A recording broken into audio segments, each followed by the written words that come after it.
आज़ादी के 78 साल बीत जाने के बावजूद सरक्रीक इलाके में सीमा को लेकर एक विवाद खड़ा किया जाता है।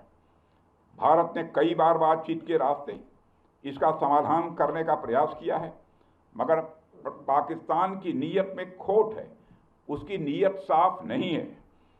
जिस तरह से हाल में पाकिस्तान की फौज ने सरक्रीक के सटे इलाकों में अपना मिलिट्री इंफ्रास्ट्रक्चर बढ़ाया है, वह उसकी नीयत बताता है। साथियों, भारत की सीमाओं की रक्षा भारतीय सेनाएं और बॉर्डर सिक्योरिटी फोर्स मिलकर मुस्तैदी से कर रही हैं।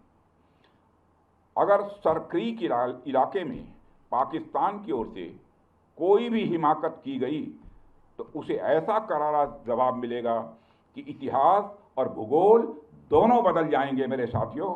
और 1965 की जंग में भारत की सेना ने लाहौर तक पहुंचने का सामर्थ्य भी दिखाया। आज 2025 में पाकिस्तान को याद रखना चाहिए कि कराची का एक रास्ता क्रीक से ही होकर गुजरता है।